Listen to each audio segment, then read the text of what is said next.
Buffett dari Omaha, Nebraska. Jika Anda menanamkan $10.000 pada tahun 1965 ke perusahaannya, Berkshire Hathaway, Anda akan memiliki $1 juta hari ini. Warren adalah salah satu bab dalam buku saya tahun 1972, Super Money, jadi saya sudah lama mengenalnya. Ia mempelajari keahliannya dengan Ben Graham, dekan analisis sekuritas asli di Universitas Columbia. Saya rasa Warren belum pernah muncul di televisi sampai wawancara ini, dan ia tentu saja tidak pernah mencari publisitas, tetapi baru-baru ini ia mendapatkan banyak publisitas ketika ia muncul sebagai tokoh kunci dalam pengambilalihan ABC oleh Capital Cities. Warren akan menjadi pemegang saham terbesar perusahaan baru tersebut, dan kekayaan bersihnya sendiri sekarang jauh melebihi $500 juta. Tetapi ketika saya berbicara dengannya musim gugur lalu di kantornya di Omaha, ia secara khas membuat gaya investasinya tampak sangat sederhana. Aturan pertama dalam investasi adalah jangan rugi. Dan aturan investasi kedua adalah jangan lupakan aturan pertama dan hanya itu saja aturan yang ada. Maksud saya, jika Anda membeli sesuatu dengan harga jauh di bawah nilainya dan Anda membeli sekelompok barang, pada dasarnya Anda tidak akan rugi. Warren, apa yang Anda anggap sebagai kualitas terpenting bagi seorang manajer investasi? Kualitas temperamental, bukan kualitas intelektual. Anda tidak perlu banyak IQ dalam bisnis ini. Maksud saya, Anda harus memiliki IQ yang cukup untuk bisa sukses. Namun, Anda tidak harus bisa bermain catur 3 dimensi atau berada di liga teratas dalam hal permainan bridge atau semacamnya. Anda membutuhkan kepribadian yang stabil. Anda membutuhkan temperamen yang tidak memperoleh kesenangan besar dari berada di tengah orang banyak atau melawan orang banyak karena ini bukanlah bisnis tempat Anda melakukan jajak pendapat. Ini adalah bisnis tempat Anda berpikir. Dan Ben Graham akan berkata bahwa Anda tidak benar atau salah karena 1.000 orang setuju dengan Anda. Dan Anda tidak benar atau salah karena 1.000 orang tidak setuju dengan Anda. Anda benar karena fakta dan alasan Anda benar. Warren, apa yang Anda lakukan yang berbeda dari 90% manajer investasi yang ada di pasar? Tentu saja, sebagian besar investor profesional berfokus pada apa yang kemungkinan akan terjadi pada saham dalam 1 atau 2 tahun ke depan. Dan mereka memiliki berbagai macam metode yang rumit untuk mendekati hal itu. Namun, mereka tidak benar-benar menganggap diri mereka memiliki sebagian dari suatu bisnis. Ujian sebenarnya untuk menentukan apakah Anda berinvestasi dari sudut pandang nilai atau tidak adalah apakah Anda peduli apakah pasar saham buka besok. Jika Anda melakukan investasi yang bagus dalam suatu sekuritas, Anda tidak akan terganggu jika mereka menutup pasar saham selama 5 tahun. Yang diberitahukan oleh ticker kepada saya hanyalah harga. Dan saya dapat melihat harga sesekali untuk melihat apakah harganya sangat murah atau sangat mahal. Namun, harga tidak memberitahu saya apapun tentang suatu bisnis. Tokoh-tokoh bisnis sendiri memberitahu saya sesuatu tentang suatu bisnis, tetapi harga saham tidak memberitahu saya apapun tentang suatu bisnis. Saya lebih suka menilai saham atau bisnis terlebih dahulu dan bahkan tidak mengetahui harganya, sehingga saya tidak terpengaruh oleh harga dalam menetapkan penilaian saya dan kemudian melihat harganya nanti untuk melihat apakah harganya jauh dari nilai saya.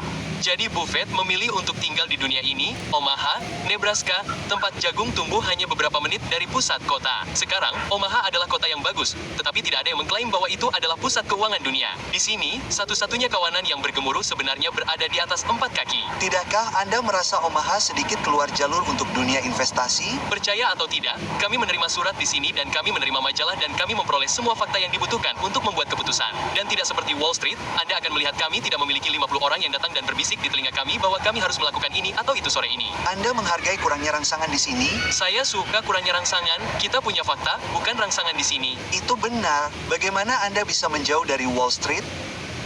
Nah, jika saya di Wall Street, saya mungkin akan jauh lebih miskin karena Anda terlalu terstimulasi di Wall Street dan Anda mendengar banyak hal dan Anda mungkin memperpendek fokus Anda dan fokus yang pendek tidak kondusif untuk keuntungan jangka panjang.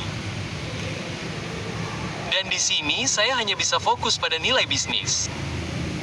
Dan saya tidak perlu berada di Washington untuk mengetahui nilai surat kabar Washington Post. Dan saya tidak perlu berada di New York untuk mengetahui nilai perusahaan lain. Itu hanya proses intelektual. Dan semakin sedikit statis dalam proses intelektual itu, semakin baik bagi Anda. Apa proses intelektual itu? Proses intelektual adalah mendefinisikan level Anda, mendefinisikan area kompetensi Anda dalam menilai bisnis, lalu dalam area kompetensi tersebut, menemukan apapun yang laku dengan harga termurah dalam kaitannya dengan nilai.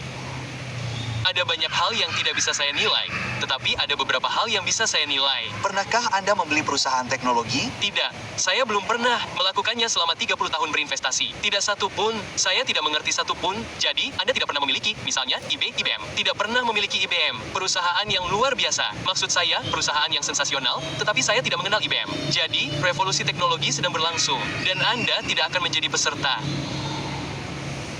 Anda tidak perlu tahu apa yang saya lakukan. Saya tidak punya uang di setiap permainan. Maksud saya tidak tahu apa yang akan dilakukan biji kakao. Saya tidak tahu. Ada banyak hal yang tidak saya ketahui, dan itu mungkin terlalu buruk. Tetapi, mengapa saya harus tahu semua tentang mereka? Saya belum bekerja keras untuk itu. Dalam bisnis sekuritas, Anda benar-benar setiap hari ditawarkan kepada Anda oleh ribuan perusahaan besar Amerika dengan harga yang berubah setiap hari, dan Anda tidak perlu membuat keputusan apapun. Anda harus memastikan tidak ada yang dipaksakan kepada Anda. Jadi, tidak ada yang disebut strike dalam bisnis ini. Pelempar bola hanya berdiri di sana dan melempar bola ke arah Anda. Jika Anda bermain bisbol sungguhan dan bola berada di antara lutut dan bahu, Anda harus mengayun atau Anda akan mendapatkan strike. Jika Anda mendapatkan terlalu banyak strike, Anda akan keluar. Dalam bisnis sekuritas, Anda duduk di sana dan mereka melempar US Steel dengan harga 25 dan General Motors dengan harga 68. Dan Anda tidak perlu mengayun ke salah satu dari mereka. Itu mungkin lemparan yang bagus untuk diayun. Tetapi jika Anda tidak cukup tahu, Anda tidak perlu mengayun. Anda dapat duduk di sana dan menonton ribuan lemparan dan akhirnya Anda mendapatkan satu yang tepat di tempat yang Anda inginkan, sesuatu yang Anda pahami, lalu Anda mengayun. Dan Jadi Anda mungkin tidak akan melakukan swing selama 6 bulan. Anda mungkin tidak akan melakukan swing selama 2 tahun. Bukankah itu membosankan? Itu akan membuat kebanyakan orang bosan. Dan tentu saja kebosanan adalah masalah bagi kebanyakan manajer keuangan profesional. Jika mereka mencoba untuk tidak ikut bermain selama 1 atau 2 inning, mereka tidak hanya menjadi agak gelisah, tetapi klien mereka mulai berteriak-teriak untuk melakukan swing, Anda tahu, dari tribun. Dan itu sangat sulit dilakukan orang. Warren, pendekatan Anda tampak sangat sederhana. Mengapa tidak semua orang melakukannya?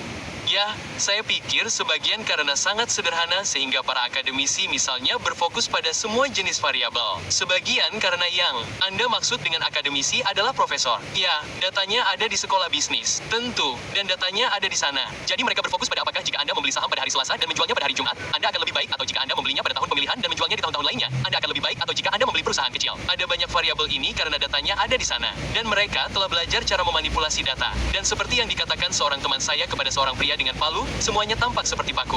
Dan begitu Anda memiliki keterampilan ini, Anda hanya ingin sekali memanfaatkannya dengan cara tertentu. Tetapi itu tidak penting.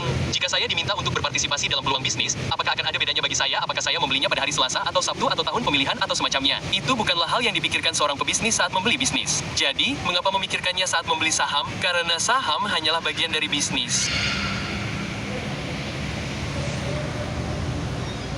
Kamu pikir kucing tidur seharian,